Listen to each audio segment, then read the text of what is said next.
I can hear you. Yes. We can't, there's no image of it for the city or anyone, but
As far as I'm concerned, you can go with audio as long as everybody can hear.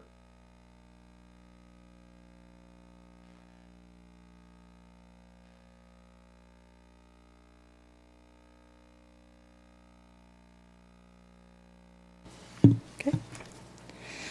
Good evening, everyone, and welcome to tonight's Columbus Common Council regular meeting. Mayor Hammer is on vacation tonight, so I will be leading both meetings tonight. It is Tuesday, January 23rd, and it is 6:34 p.m. And Pat, if I could have a roll call, please. Gray, present. Motive, present. Reed, Here. Rolke, Present. Steiner. Here. Okay. Mayor Hammer and Alder Finkler are excused. And then if you could please join me for the Pledge of Allegiance.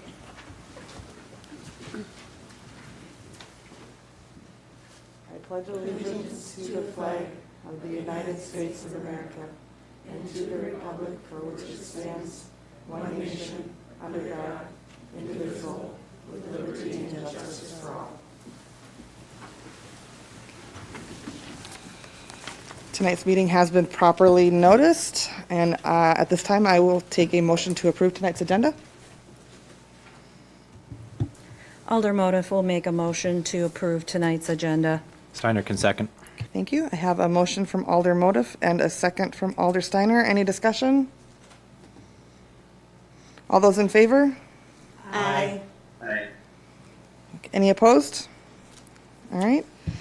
At this time, we will open the floor up to correspondence and communication. Looks like I did have one person sign the sign-in sheet. David, did you want to speak at the regular meeting or at the COW? No, it's fine. Okay. Go ahead and step up to the podium. The mic is on. If you would please just state your full name and your address of residence. Absolutely. David J. Stira, 551 West Harrison Street, Columbus, Wisconsin. As new residents of Columbus, Brian and I are still staunchly opposed to raising the historic Dingy Farm in favor of 2.5 acres or less of housing. Anyone who feels the same, I encourage them to visit savedingy.org. That's a website we created to help save the farm. The public's kind of still waiting for an explanation from the mayor as to why the deal was dead. It was said that there was a stalemate negotiation. Any stalemate must have been internal to the city government because, as far as we could tell, negotiations were proceeding well and in good faith. The mayor also said that public support was split on that topic. He may recall a meeting that he attended in September with our attorney where he and the city staff said that public involvement in the discussion was not productive. So as a result, when people would ask us, what can we do to help, we would say, hey, just let the process run its course, right? And then essentially we were told to tone down public support, and then the mayor claimed that the public wasn't supportive enough, which seems a bit paradoxical to us. Finally, concerns about ARPA. Look, nothing changed about ARPA between July 25th and November 7th. And furthermore, our attorney called us the day after the vote happened and said that ARPA wasn't discussed a single time during the negotiations, not once. And the question remains, like, what was so compelling in the mayor's own research that his view completely changed from July 25th to November 7th? So now we are again with the RFP for the Dingy Farm appearing on the city's website on 16 January. This RFP was never voted on. At the December 5th meeting, the RFP was discussed, but no action was taken. And in fact, the motion was tabled to discuss at the January 9th meeting.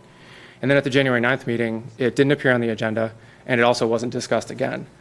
And then, despite this, the RFP appeared on the city website on January 16th and is still up right now. I suggest that the council and mayor consult with the city staff about whether or not posting this RFP constitutes a violation of open meeting law.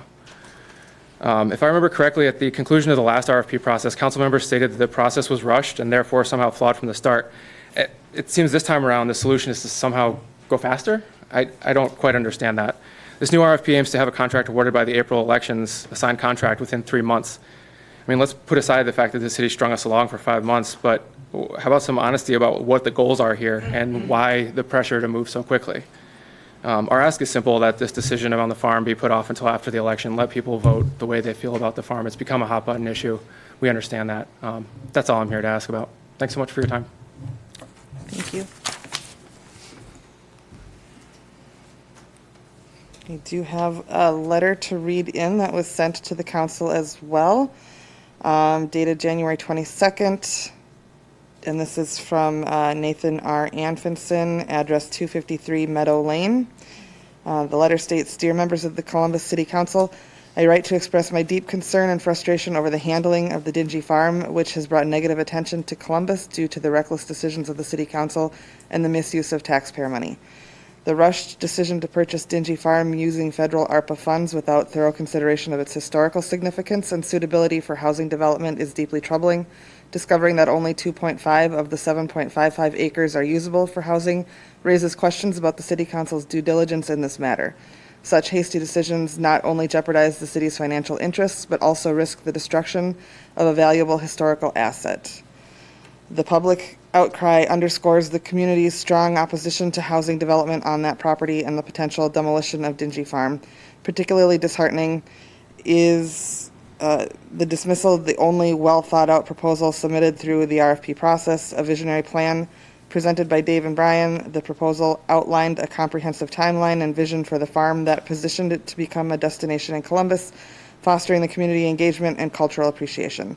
It is crucial to note that there was a discussion in December to hold off on further action until February, but no vote was taken to send the property out to RFP. The timing of the release of the RFP or the property last week raises serious concerns about the transparency and fairness of the process. Adding to the concerns is the lack of transparency regarding the rejection of the only submitted proposal. I urge the mayor and the city attorney to release a detailed report explaining why the RFP from Dave and Brian was not selected. The community deserves a clear understanding of the decision-making process and the criteria used to evaluate proposals. Additionally, it is deeply troubling that the mayor has yet to produce any written evidence from his supposed research justifying the support for raising the property.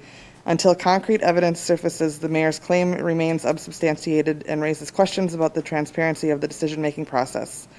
Public support for such a drastic measure should be based on factual information and not left to conjecture. It appears the City Council is not genuinely interested in preserving history or listening to the concerns of the public. The decision to get the property back on the tax roll and sell it to the only party that submitted a proposal seems like a logical and responsible course of action. Dave and Brian's plan aligns with the community's values, offering a thoughtful and sustainable approach to Dingy Farm's future.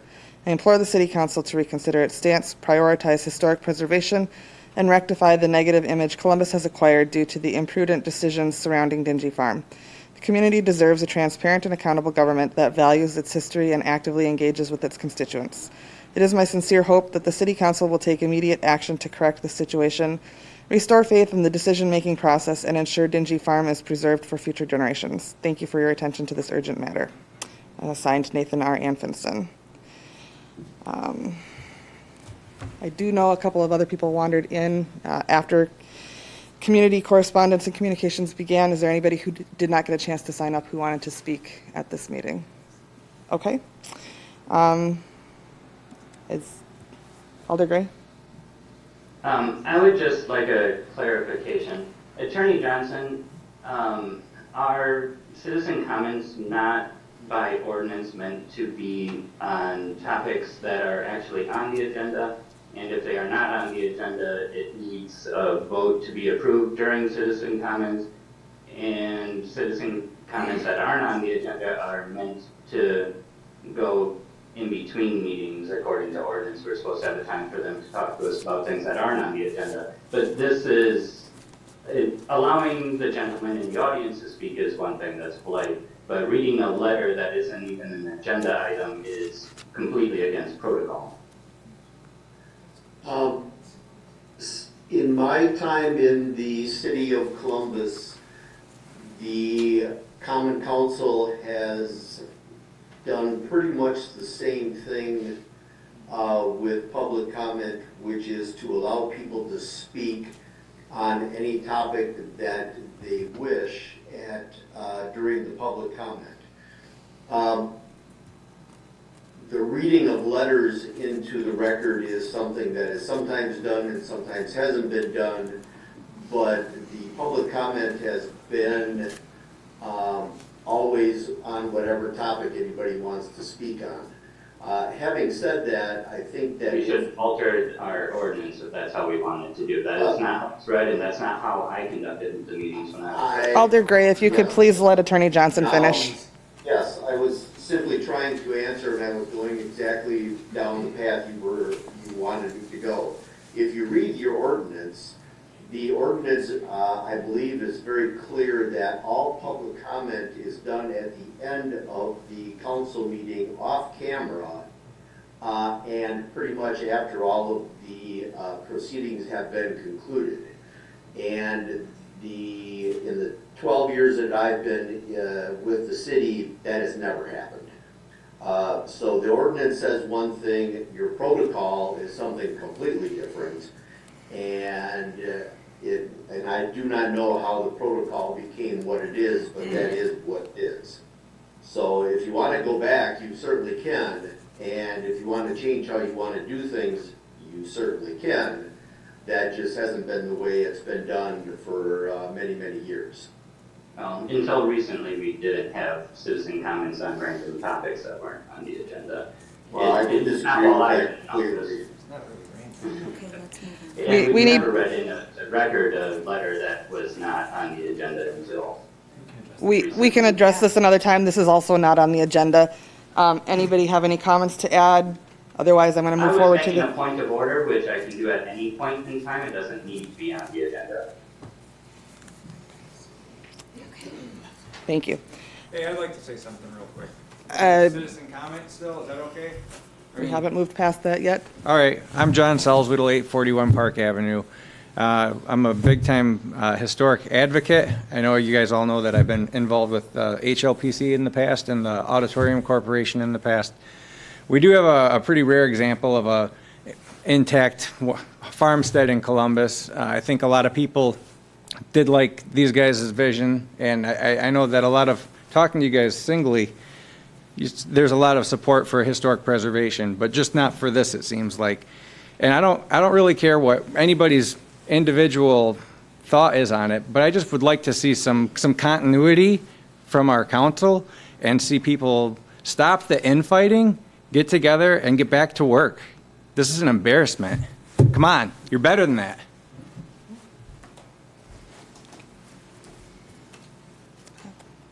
Go ahead.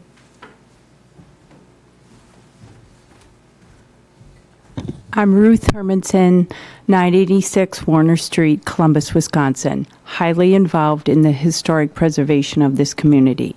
I would just like to add, yes, let's put our best foot forward and work together. And with democracy, individuals, we're all elected, and to represent your constituents that live in your district. And I feel that you have to put that above your own self-feelings. And that's all I'm going to say. Thank you.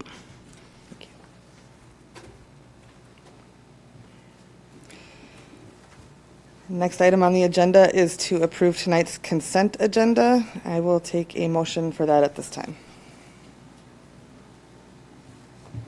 Alder Motif will make a motion to approve tonight's consent agenda. Reed will second. Thank you. I have a motion from Alder Motif and a second from Alder Reed. Is there any discussion? Okay. All those in favor? Aye. Any opposed? Okay. Consent agenda is approved. First item up for new business is to consider and take action on agreement designating Highway 73 as a connecting highway. And so I'm looking for a motion to approve agreement for connecting highway change. I know the packet does not include the number, but at the last meeting, as a reminder, Jason Latha says he does have that number and it doesn't impact the decision. So I'm looking for a motion to approve.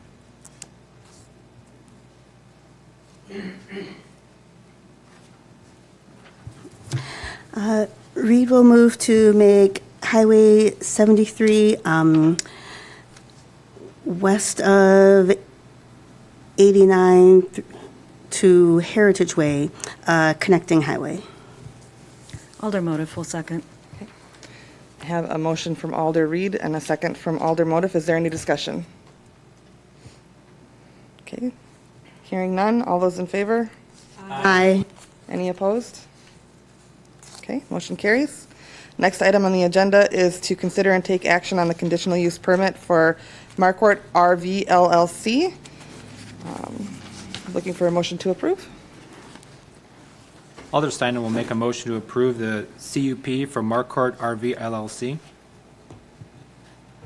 Alder Motif will second. Thank you. I have a motion from Alder Steiner and a second from Alder Motif. Is there any discussion? Yes. Okay. Thank you. It's the voice of, it's not the voice of God, but it's the voice of me. If you look at the staff memo that is in your packet, if you please will incorporate conditions 1 through 11 into your motion, I would greatly appreciate it.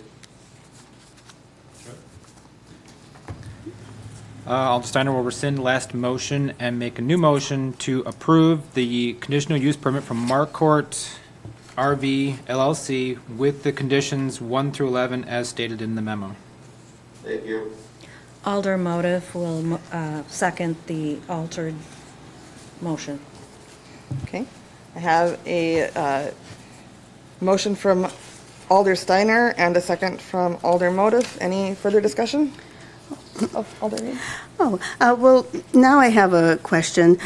So this is not changing ownership. There's a renter that's going to now have RVs instead of cars?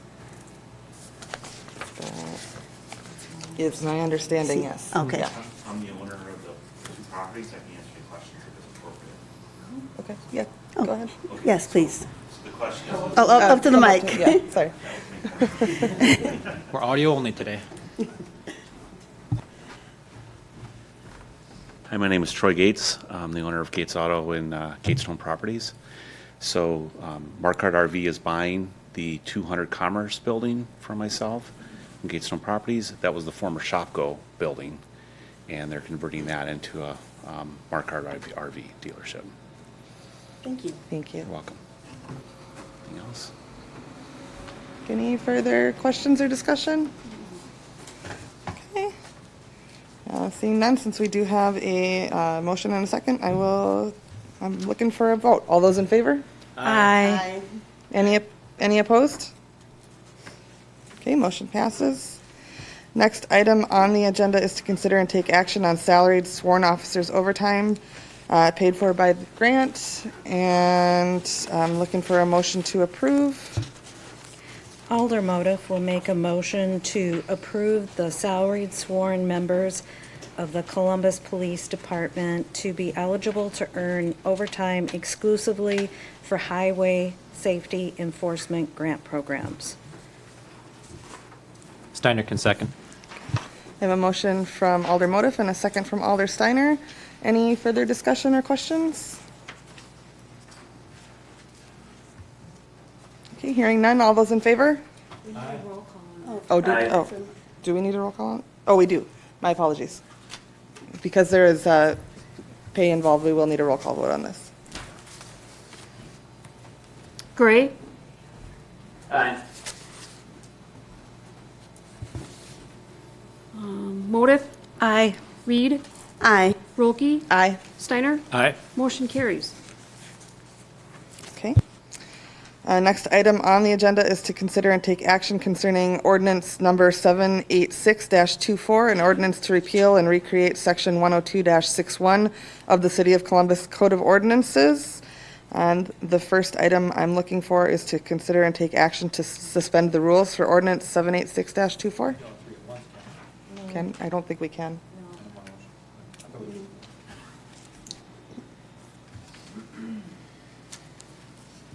Alder Steiner will make a motion to suspend the rules for ordinance 786-24. Alder Motif will second. Okay, I have a motion from Alder Steiner and a second from Alder Motif to suspend the rules for ordinance 786-24. Any discussion? Okay. Do we need a roll call for this as well, Pat? Okay. All those in favor?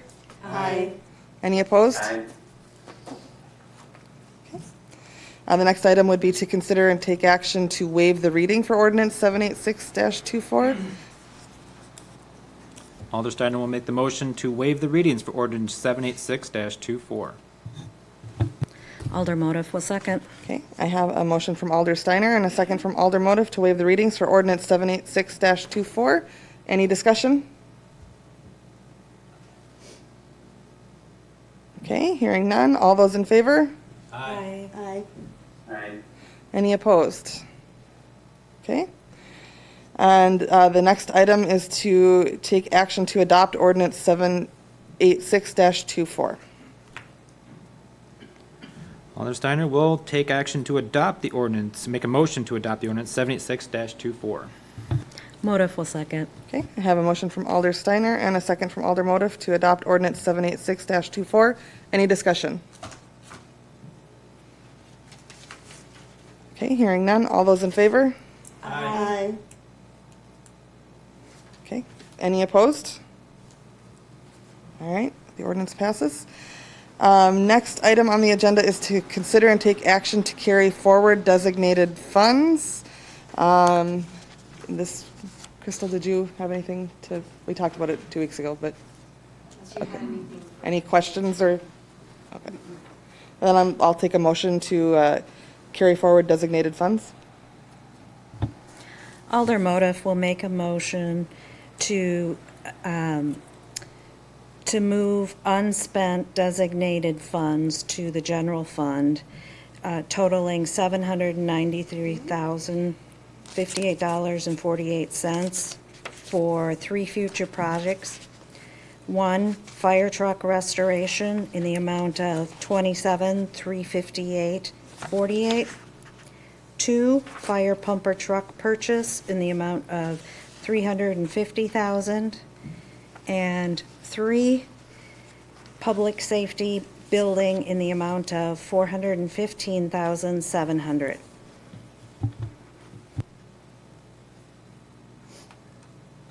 Steiner can second. Okay, I have a motion from Alder Motif and a second from Alder Steiner. Any discussion? Alder Reed? Oh, thank you. I had a question on the language. So it was to move all of those funds, and then it was said to the general funds. But should we have stated to the general fund as designated? I'm not sure. Did I say it backwards? Yes. Sorry, guys, I said it backwards. I'm going to alter that motion. And we are going to take the unspent general funds and move them to designated funds. And do I need to say all the designations again? I don't think so. Just label them as read before. As read before. Thank you, Trina. Steiner will second that. Okay, I have a motion from Alder Motif and a second from Alder Steiner. I will take a roll call vote, please. Gray, Aye. Motive, Aye. Reed, Aye. Rolke, Aye. Steiner. Aye. Motion carries. Okay. The next item on the agenda is to consider and take action on the CHLPC Water Tower Fund.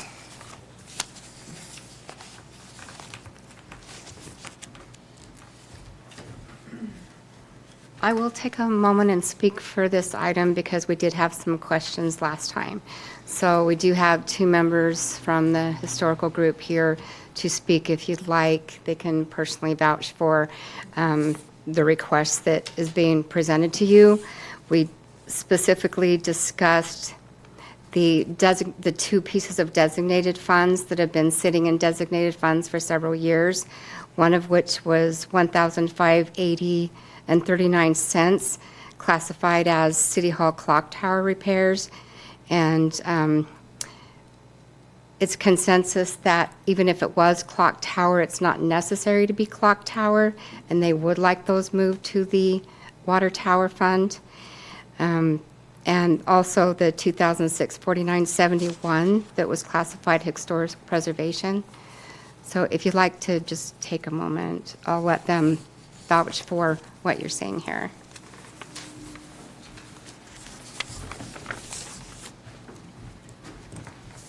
Good evening. Henry Elling. I'm the Secretary of the Historic Preservation and Landmarks Commission, 650 South Charles Street. I'm very grateful that the treasurer brought this forward, and we have discussed additional funds that are sitting in the various city records at the Historic Preservation Commission, and our hope is to have this money along with the additional money on the other account forwarded for us into our maintenance of the water tower. We have that set aside for long-term because there's the potential that there would be additional need for work on the tower itself, and we're hoping to acquire up to $25,000 into that fund. And at that point, then we'll find another place to start setting aside monies for other historic properties. But the primary use of this would be if there was tuck pointing required, especially up towards the top of the building. You'd have to have a special equipment that would be needed for that. So that's our hope. Thank you.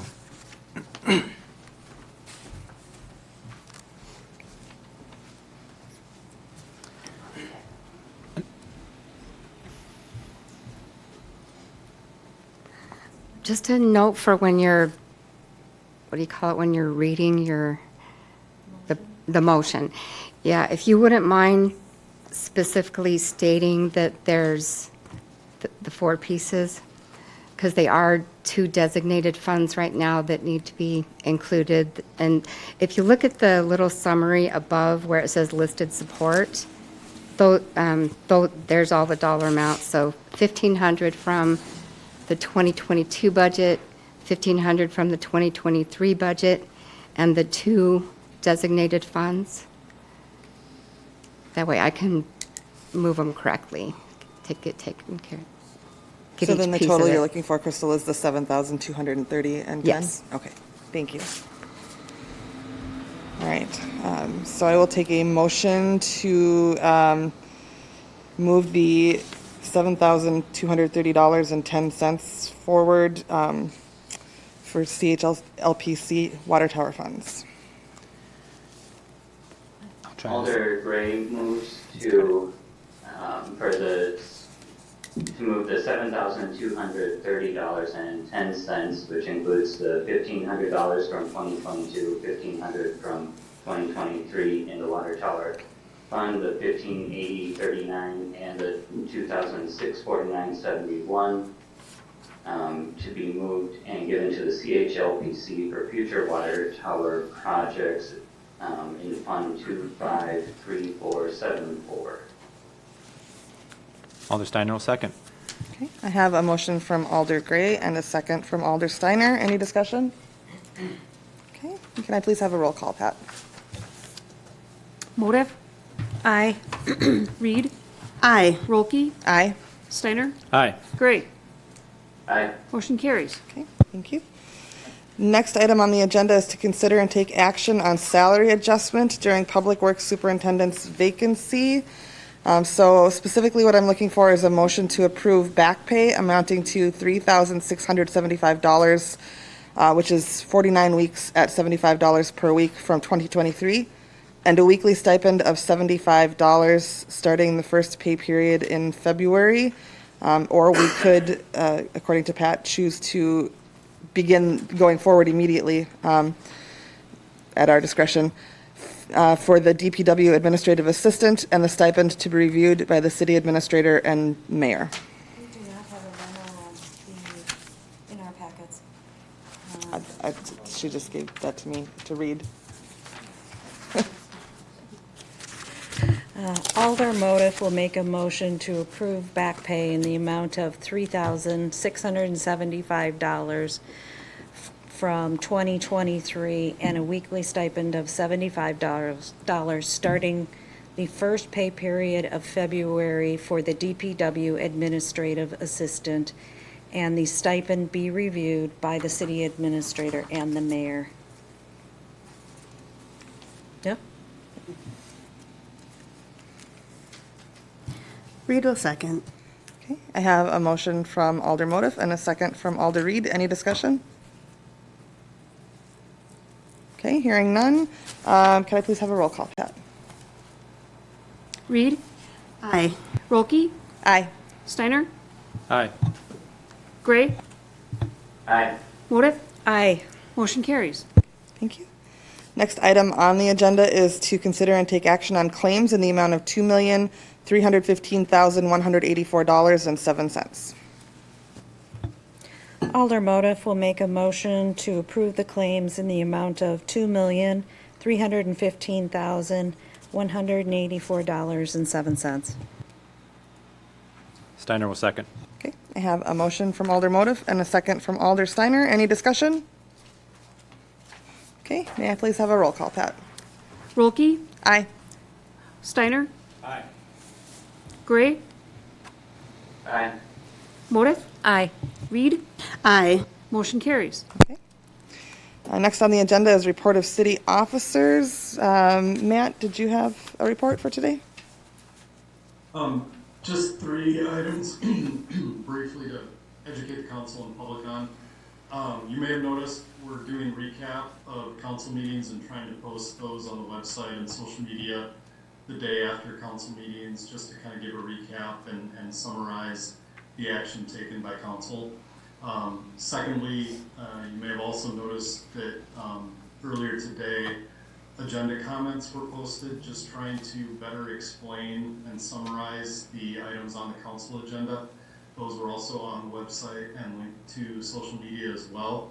My goals in moving forward is to get those out on Friday along with the agenda packet, but again, just trying to kind of provide some greater clarification. Sometimes the agendas the items on the agenda get succinct and are hard to maybe understand if you haven't served on council or are regularly in city meetings. So just 2 things that we're doing to try and kind of increase awareness of what the council is doing, both as a recap and leading up to meetings. And then third, As I met with staff and council, it's clear that 2023 was a significant year of transition for the city of Columbus. One of my goals for 2024 is to create an action plan so that 2024 isn't also viewed as another year of transition. And so my hope is for the next COW meeting in February that we're able to kind of review that action plan that I've worked starting tomorrow with staff on and bring to you at the next meeting. That's all I have. Okay. And I don't have any comments on the mayor's behalf or my own, so with that, I will take a motion to adjourn. Motive will make a motion to adjourn. Steiner will second. Okay. I have a motion from Alder Motif and a second from Alder Steiner. Any discussion? Okay, all those in favor? Aye. We are adjourned. Does anybody need a break before we go into the next meeting, or should we just roll right into it? Okay. Ian, are you good to just roll right into the next meeting? Okay, good. In that case, good evening, ladies and gentlemen, again, and welcome to tonight's Columbus Common Council Committee of the Whole meeting. It is Tuesday, January 23rd. It is 7:07 p.m. And with that, I will take a roll call. Gray, Present. Motive, Present. Reed, Here. Rolke, Present. Steiner, Here. Winkler, and Hammer are excused. Tonight's meeting has been properly noticed, and I'm looking for a motion to approve tonight's agenda.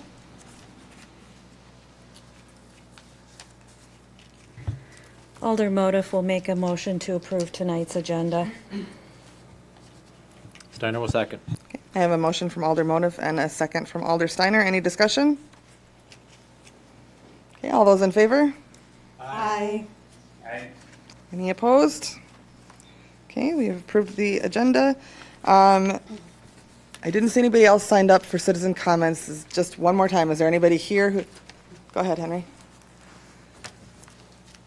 Just ask that you turn the mic back on and then restate your name and address for the record.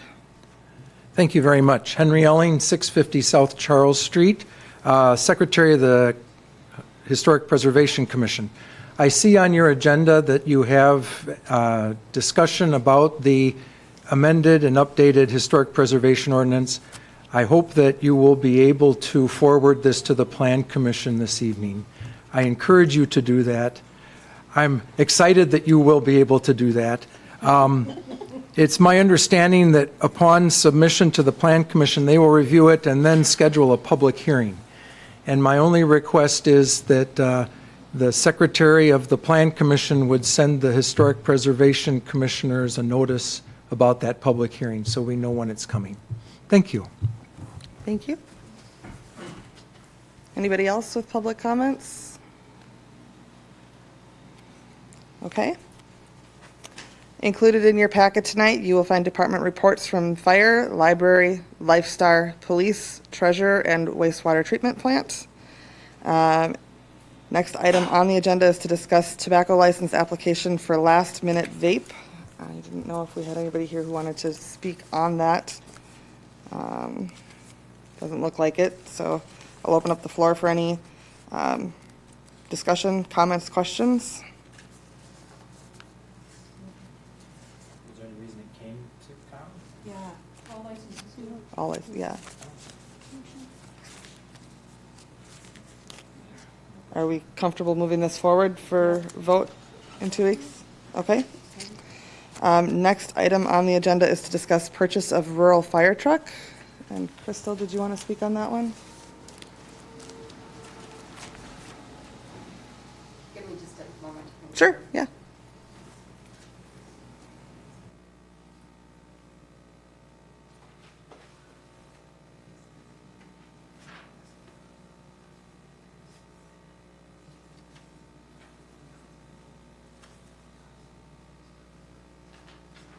Madam President, I have a few comments to get things going.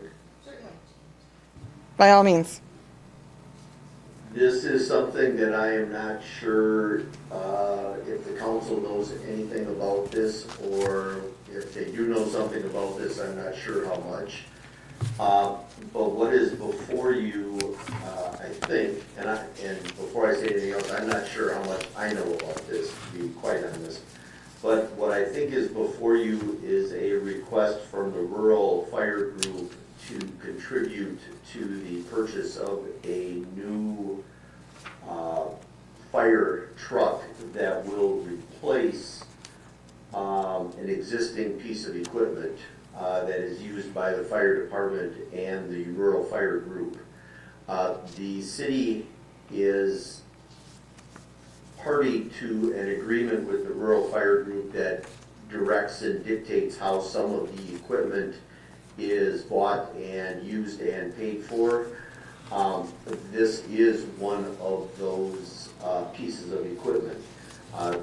The piece of equipment that they're looking to replace is number 92, which currently is the 2000 Pierce Saver pumper, and it is specifically referenced in the agreement between the fire group and the city that dates back to 2018. It's a jointly owned piece of equipment, and I think they're looking to replace it. What I don't know the answer to, and the reason that I wanted to jump in right here, is that there's nothing in the current agreement with the fire group that says what the process is for purchasing a replacement piece of equipment.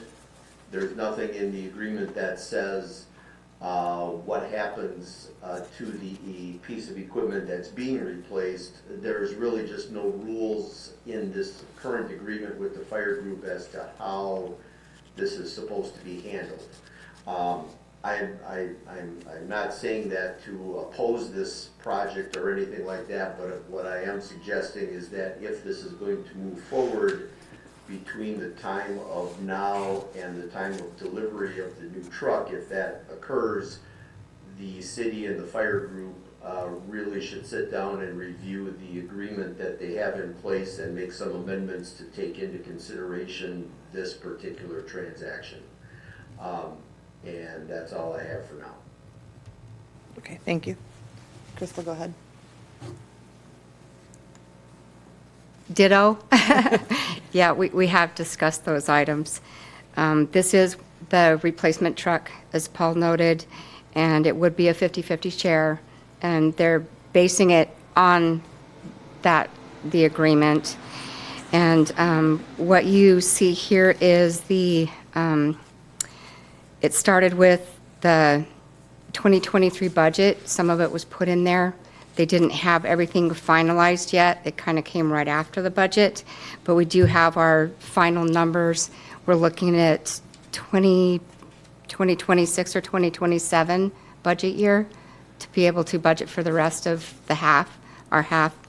What we need to do, though, here is to get the ability to get the contract going for the purchase.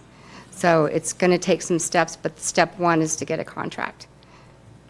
Do you have any questions on that? Because we do have the rural fire group here to answer questions also. They're the ones who worked on the RFP and the contract, as I kind of summarized for you. Alder Steiner? I had a question, because there was a mention in here about emission standards changing in 27, 26. Is that going to be an issue with the vehicle that we're designing and building come those years? I do have an adjustment to the dollar amount that I put in here. I was looking at the piece of the fire truck only to give you a range.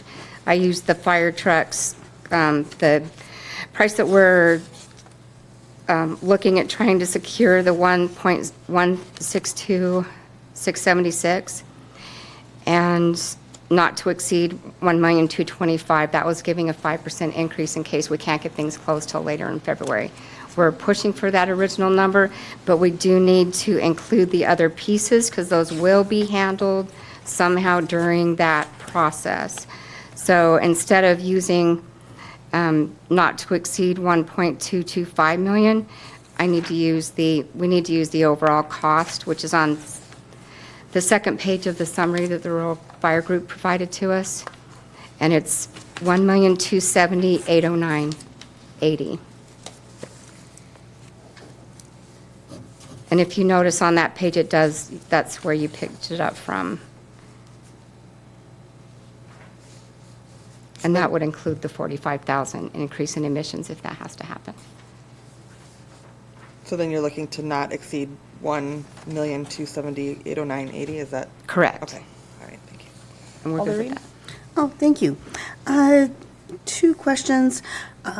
First one, do we think we'll likely be able to put twice the amount that we currently have set aside and have that ready to go in 2-3 years? Might this be something we could bond for? What are our options? Both are yes and yes. Pieces of it can be set aside. We've already done our 2024 budget unless we wanted to do an amendment sometime this year. So we'd look at a 2025 budget. You can budget for it and set it aside just like we have here with the 350 we did a moment ago in council. We set the 350 aside already. And then, so you could do some in 2025 and then the remainder in 26 or 27.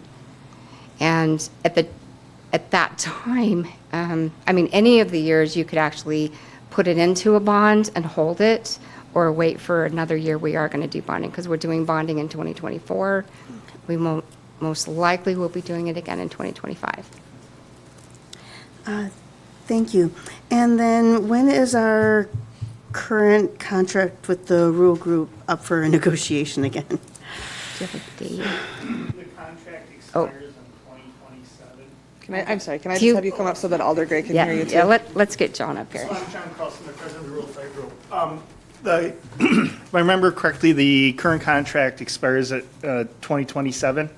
So I would recommend, depending on what you folks feel, that probably here sometime in the next year, we should probably get together and start reviewing it. 'Cause it's going to take some time. Probably should be some changes made. I agree with your city attorney. There's some things that probably aren't as clear as they should be. And so I would say, probably, I'd have to talk to the rest of my group, but I would say probably towards the end of this year, beginning of the part of 2025, we should probably get working on it, so we're not going to be crunched for time to get something in place that's going to be beneficial for both parties involved. Thank you. Alder Motive? I would like to see those negotiations start soon in 2024, rather than waiting to 2025 if we can. And I would like clarification from Attorney Johnson. Do we need that contract revised before we move this forward? First, I was looking at the agreement, and it does expire December 31 of 2027, so that is correct. Unless terminated earlier by the fire group, I think. As far as this particular piece of equipment is concerned, you can do this several different ways, I think. A very short amendment to simply deal with the new vehicle would be a relatively simple process. If you're looking at doing some more wholesale changes, then the sooner you start on those changes, the better off you will be, because you have multiple parties here. And each of the parties needs to go back to their, has to weigh in and give approval, so that it's going to be a slightly clumsy process just because of the amount of municipalities that are involved at the beginning. So the sooner you start, the better. But we certainly can carve out this one piece of equipment if necessary, because, like I said, it's going to be replacing a piece that's already in the agreement. It's just that there's no mechanism for what happens to, what happens to this new piece of equipment once it comes into the fold, so to speak. So then I would like to recommend that we work on the amendment prior to the council moving this forward, and bring the amendment forward and we review it again. I would comment that these prices are ending. This has been out there for how many months now in 2023? Yeah, and it's already gone up since then, so you're looking at another 5% increase if we go past and very far into February. Can I say one thing? Sure. I don't have a copy of that contract in front of me, so maybe the attorney could tell me. I think it's stated in that contract that it's owned 50/50, and then the maintenance is split 50/50 with the city. Is that correct? Yes, there's language in there that repairs and maintenance for vehicle 92 are specifically addressed, and it is a 50/50 on repair and maintenance. So, I just wasn't able to find anything that says, here's how we buy a new vehicle to replace this one, and here's what happens to the old vehicle once it's being decommissioned, for lack of a better term, or maybe it's not going to be decommissioned, I don't know. so I guess I'm a little confused on what the amendment would do, because we already got an outline of we own this one jointly, we're gonna buy another one jointly, the maintenance, and that's gonna be jointly. Well, the other one will probably get sold jointly. So I don't know what the purpose, I'm not against the amendment, don't get me wrong, but I just don't understand I guess. The amendment, in my mind, could be as simple as vehicle 92 is being replaced with whatever you're buying now, and it could be a two-sentence agreement that says vehicle 92 is being replaced, so that those of us 10 years from now will know that vehicle 92 has been replaced. And if you're going to sell vehicle 92, here's what happens to it. Yeah, it doesn't have to be anything fancy for the amendment, just to make sure Okay. that everybody's on the same page. That's the important part. So then would it be appropriate to bring that paragraph, signed agreement, here for the council to approve with this request to the council meeting next?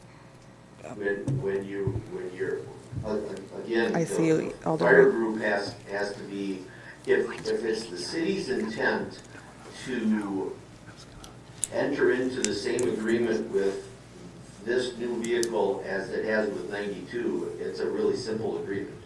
But I don't think that conversation has been had yet, so if that's the direction, then this is really easy.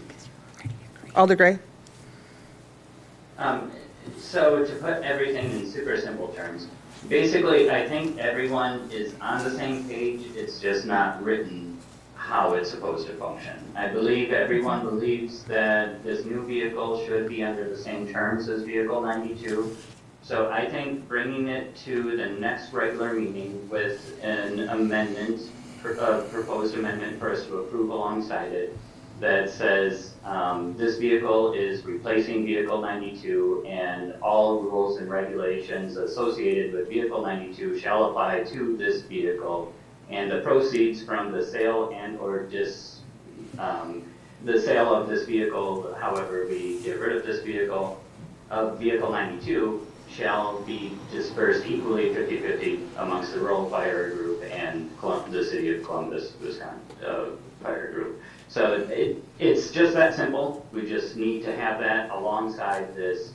And I think basically my wording is maybe not perfect, but that's exactly what the amendment needs to say. It's pretty darn close. Are you guys comfortable with that? Yeah, I don't think I'm gonna be able to get it done by February 6th, though. Okay. The second council meeting? Yes. Yeah, I'm actually leaving out of town next week. And then I'm gonna have to get the group together in between, and I just think that window's gonna be really tight. When is the next council meeting in February? The 19th. That probably would be doable, I think. So will Attorney Johnson drop that amendment then? Yes. Okay. All right, so I'm okay with that. If we're gonna do it, might as well do it, so we're all in the same boat. I understand your position on it. It is vague. If you could get that to me, or maybe I'll try to reach out to you tomorrow sometime, Attorney Johnson, and then we can figure out how we get this to each other, and then I can get the ball rolling on my end. I'm hoping that I can get this probably the sooner I can get that in hand, the best, because if the other members of the group think they have to bring it in front of their town board before we talk about it at the Rural Association meeting, because I'll call it a special meeting, because I plan on calling one anyways in February or the first part of March. I already let everyone know. Most of our town board meetings, I believe, will fall before that 19th timetable. So I could probably have a general idea of where everyone sits on everything. And then hopefully from there we can move it forward. I mean, we still got some discussion on our end to do yet. I mean, my direction was to figure out what you guys wanted to do so we knew what direction to go. So if this is what it needs to get taken, then we got to get this done, and hopefully we can proceed from there, I guess. Thank you. Is everybody comfortable bringing that forward with amendment for the February 19th meeting? Yes. Okay, perfect. Thank you. Thank you. Next item on the agenda is to discuss the CHLPC ordinance. And then, Ruth, I have you listed as somebody who, did you want to lead off the discussion? Oh, Alder Gray? Well, first off, we have a lot of background noise. If you could mute the audience, that'd be awesome. But second, so I am 100% on coming to agreement on this. Finally, it's been years. My problem is this specific ordinance that is in our packet is full of contradictions. It makes no sense. Portions of it would make the HLPC basically mute and void and moves our CHLG status, and it doesn't make sense. This is not a good ordinance, and I don't know where this came from or why it is the way it is in our packet. For example, if you look at 117-5, section C, it says the commission shall review any proposal which may result in an alteration of the historic structure, yada, yada, yada. After reviewing the procedures outlined in 117-8, the commission will recommend for the approving or denial of the certificate of appropriateness to the common council. But then when you go to 117-8, they have the authority to grant the certificate of appropriateness. They're not just the recommending body. Where are we standing? Are they supposed to be a recommending body, or are they the final say in granting? Because it says both things, and it says both things throughout this ordinance, and it's really quite confusing. That's just one of many examples, is what I'm saying. The intent of the ordinance was to say that the commission would be the ones who would go through and approve or deny a certificate of appropriateness, with the council being the appealing body. Right, and that's perfect. That's basically how our ordinance is now. But that's not how this ordinance is written.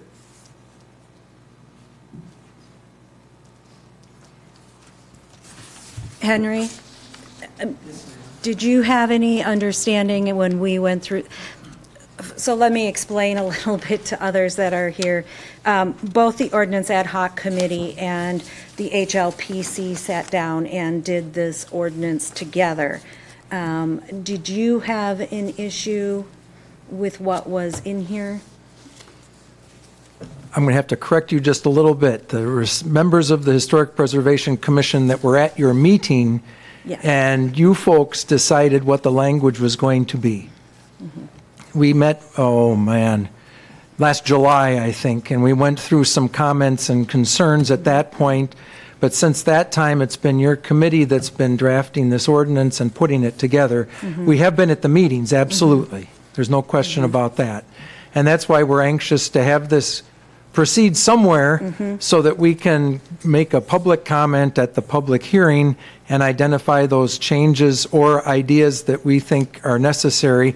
Some of them Mr. Gray has already identified. There may be others. I don't know everybody's opinion on that.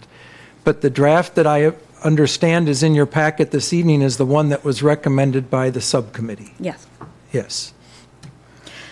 So you're saying that you would like to see this move forward as is to the Planning and Zoning Committee, and address any discrepancies that you may see there. Well, that's my personal opinion, yes, because I'd like this to get out of the committee, I'm sorry to say that, but so that it goes on and there can be discussion and action on this rather than ping pong back and forth with additional versions and revisions. But that's just my personal opinion. Okay. Alder Gray? And I very much respect Henry Ellen's opinion, and I think his opinion weighs higher than most. My problem is that this is still not appropriate, and if this specific ordinance were to pass, it would basically render our HLPC moot and void, and there would be no sense in them existing. It wouldn't give them the power that they need in order to maintain our CHLGC status. It wouldn't have any sort of real significance. They would basically just be an organization that fundraised. It wouldn't have anything. It would mean nothing. Our historic preservation would mean nothing with this ordinance. So while I want to see it advance, I don't think this ordinance is correct. I think Henry is being optimistic that they can address the issues in this ordinance at the public hearing and hopefully fix them before it moves forward. But in all reality, our current ordinance is perfectly fine. There's nothing wrong with it. This whole debacle came from a power grab from a previous mayor and alder that haven't been part of our city's government for many, many years. So in all honesty, I think this should just go away and we should keep our existing ordinance. Thank you. Alder Steiner? I have to agree with Alder Gray's contention to this ordinance. I'm looking at the definitions, and the certificate of appropriateness is issued by the Common Council under 1117-3, but then granted by the historic HLPC in 1117-8. It was confusing to me reading, and it's like, if we just push this on, there's no guarantee that they're going to catch all the discrepancies in here, and we're going to have to redo this all over again, however many times we catch these things. As my point is I have not spoken on this at all because it's been in committee for so long. I'm not going to constantly go back and forth. The only issue that I would ever have with this is the authority of a certificate of appropriateness. I run fear that we're creating a sort of historic HOA by giving them, they should have the authority to advise and educate, and that's appropriate. In my purview of what the CHLPC does is they designate what buildings are historically relevant, what structures are historically relevant, and they educate those owners or people who own these things. This is the benefit of this is the history of this, and this is what you can get off of it. And the biggest benefit is tax credits that you can get off of any of these properties. The certificate of appropriateness authorizes those tax credits to still be valid. If you lose that certificate of appropriateness, you don't get the tax credits, you have to pay them back, whatever it is, from my understanding of the statute and everything. So it shouldn't be you get the certificate of appropriateness or you don't get the building permit.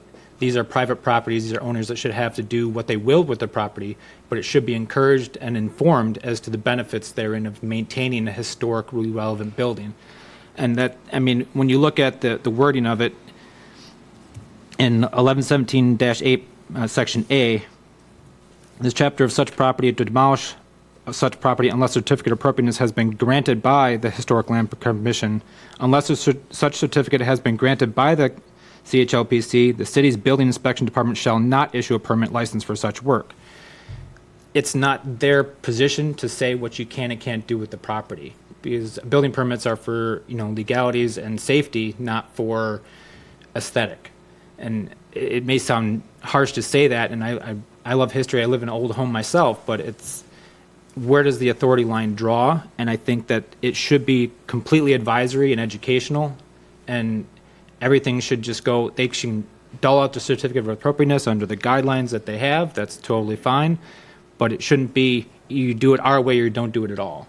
And that's my only contention to this entire thing. Otherwise, obviously clean up the language, but that's the only thing that I really have an issue with on the entire concept. Am I hearing then correctly that would it be prudent to have Attorney Johnson review and look for any inconsistencies that we need to be aware of before the recommendation to go to Plan Commission is accepted? Thank you for laughing, Ian. Sorry, I wasn't trying to. I was trying not Yeah, to. well, I will do whatever I am directed to do. I have not looked at this ordinance again for several months now, and I really have no idea what has happened since the last time I have looked at it. So I'm happy to help and do whatever is necessary. And as long as I have the floor, just a short reminder as to the process going forward here. At some point in time, this ordinance has to leave the ad hoc committee, and it has to leave the committee of the whole, and it has to go to the Plan Commission for a public hearing, just because it's a zoning related ordinance. And then after it gets out of the Plan Commission, then it goes to the City Council for the final whatever happens at the City Council. So there are still several steps left, but to answer Alder Motive's question, I'll do whatever you need me to do. Well, ordinance ad hoc is done. To quote you from a previous email, it's off our plates, we're done. So if it gets reviewed, I would like it to be reviewed by Attorney Johnson before it goes to the Plan Commission, and then just move it to the Plan Commission with his notes. Does that make sense?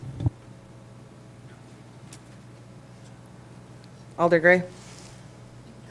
Attorney Johnson, in your opinion, is there anything inherently wrong with our existing ordinance, or any real reason that we need this?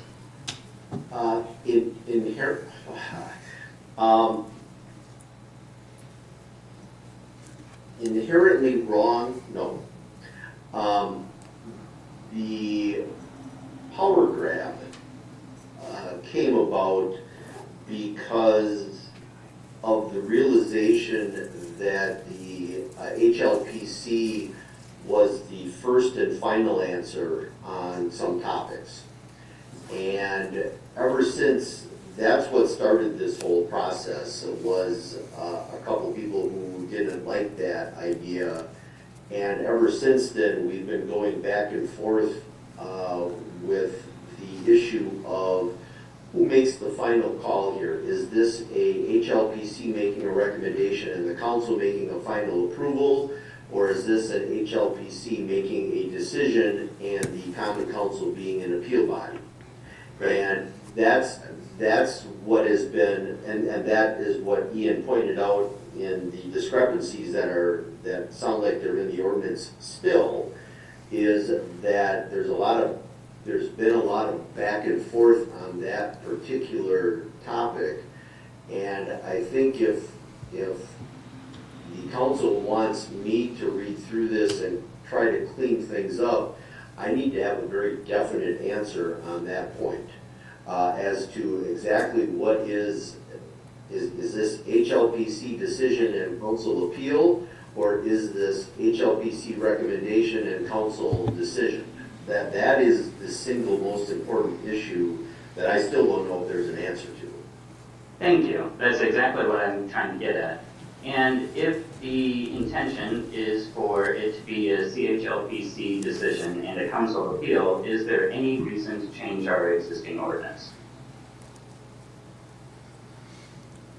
I am not I don't think, and I'm not 100% positive on this because it's been so long since I've looked at it, but I don't think that there is an appeal mechanism to the council in the existing ordinance. And if there is, that's fine.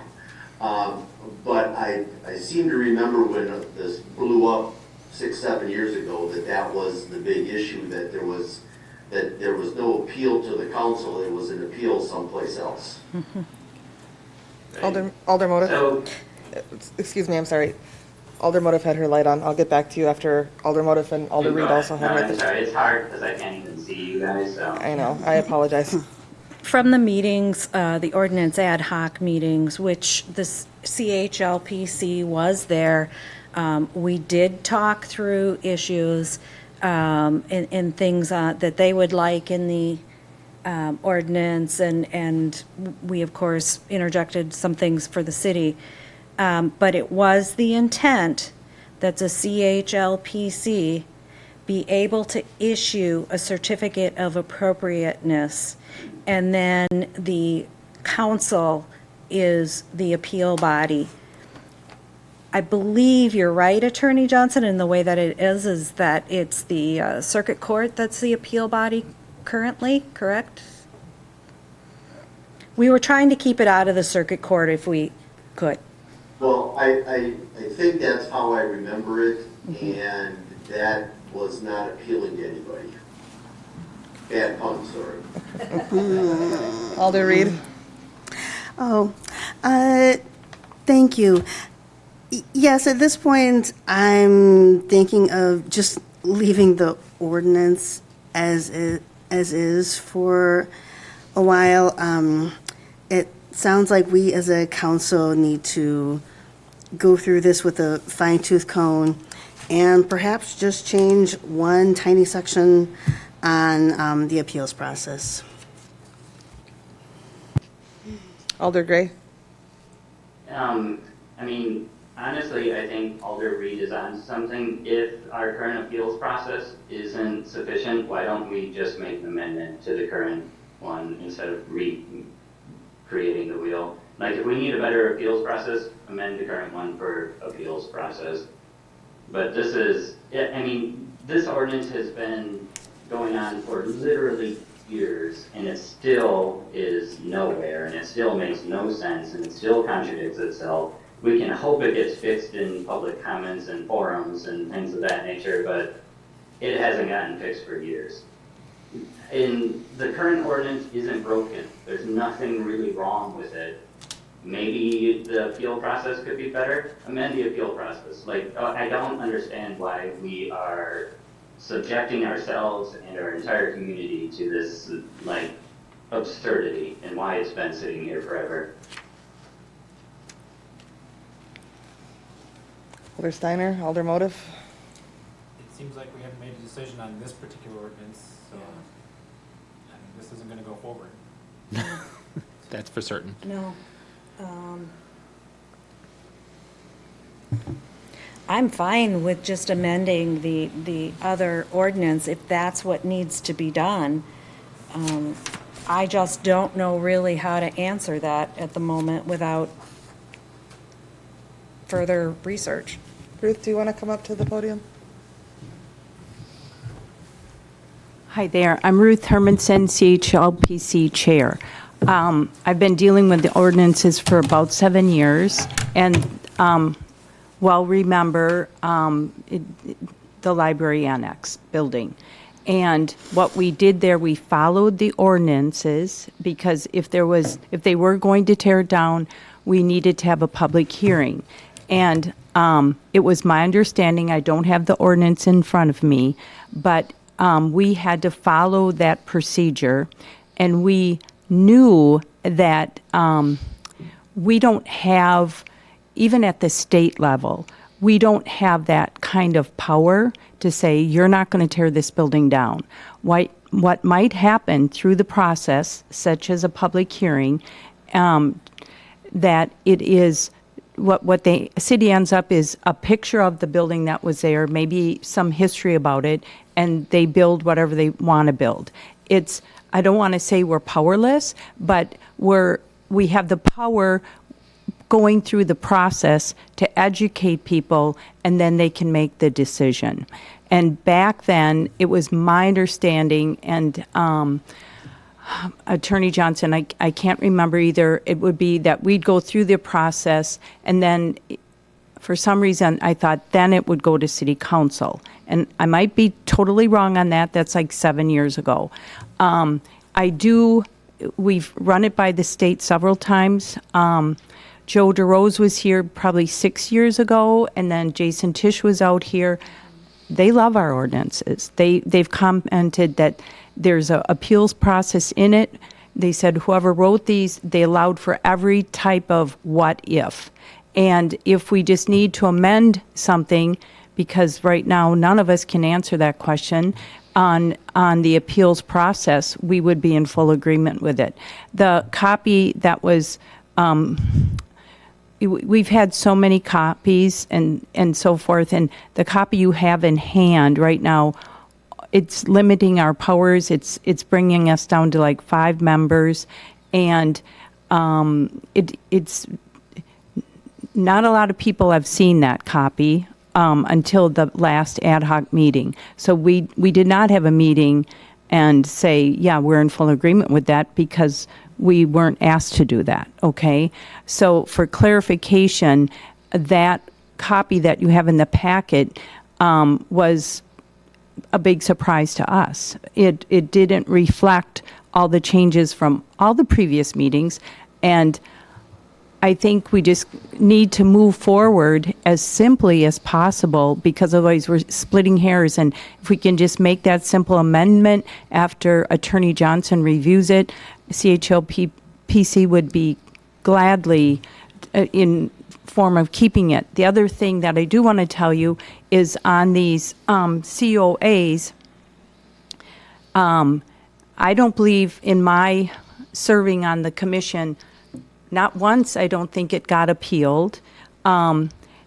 Basically, people can do what they want with their building, okay? They're not going to get tax credits for it, and there is a process that they have to follow. We're not going to tell anybody what color to paint their building. If they ask us or we can make some suggestions, our duty is to inform and educate, and so they can make the best decision. And, you know, as far as like little critiquing, like backlighting, this or that, then we follow the ordinances from the national parks, and it's all stipulated in the ordinance very well. So we try, and, you know, I would hope that we could just keep the existing ordinances, make those simple amendments after Attorney Johnson goes through it, and that would be the commission's view, I believe. And we have a meeting tomorrow. We can talk about it then, too. Thank you so much. Thank you. Alder Steiner? Looking at how this has all come through and the different versions we've seen, just amending the ordinance we have would be the easiest, simplest, and quickest way to get this done. There wasn't that many changes done. There's a couple of things here and there and some wording here and there. So I'm good if we choose to go through and just amend that which we have. I was kind of wondering why we didn't do that to begin with. But however we do it, we do it. So let's get this done and wrap it up, whatever issues that come up, and have a better ordinance afterwards. Alder Gray? Yeah, thank you. I think where we went wrong and where this all went astray is this entire new ordinance was created as a power grab to take power away from the CHLPC by members of our government that have not been members of our government for many, many years. And it's been going back and forth through things, and people have been trying to perfect it, but really the overall heart of this new ordinance is basically the same as the old one. Like, there's no reason for us to have this new ordinance. All we really need to do, if the appeals process isn't robust enough or appropriate, amend that. Because even the ad hoc committee basically is trying to put forward basically the same ordinance. It's just, it's been altered so many times by so many people that there's a bunch of just inconsistencies in it now, whereas the original one isn't like that. The original one makes sense. Is everybody comfortable with the idea of revisiting this as just an amendment of the appeals process after Paul and Matt and the CHLPC, whoever needs to weigh in on that, weighs in on that? Yes. Do we want to put a return date on this so that we can review it in a timely fashion? Alder Gray. I don't think we need a lot of people to weigh in on it. I think really the appeal section is all that needs to be looked at. If Attorney Johnson can look at the appeal section and make a recommendation for that to come forward to council, I think that's really all we need. Okay. Attorney Johnson, do you know what you need to know? No, absolutely not. Okay, I will start with Alder Gray's suggestion, and I'll have something to you by September. okay, that's fair. I will have something as soon as I can. Okay, thank you very much. Any further discussion on that? All right. One more thing. For whatever it's worth, the existing ordinance has never been repealed. Exactly, it's still in effect. Yeah, so I don't even really know what that means, but there is still an ordinance on the books. Okay. Good to know. All right, with that, I am looking for a motion to adjourn. Move to adjourn. Second. I have a motion to adjourn from Alder Gray, a second from Alder Motif. Any discussion? All those in favor? Aye. Okay, we are adjourned. Thank you.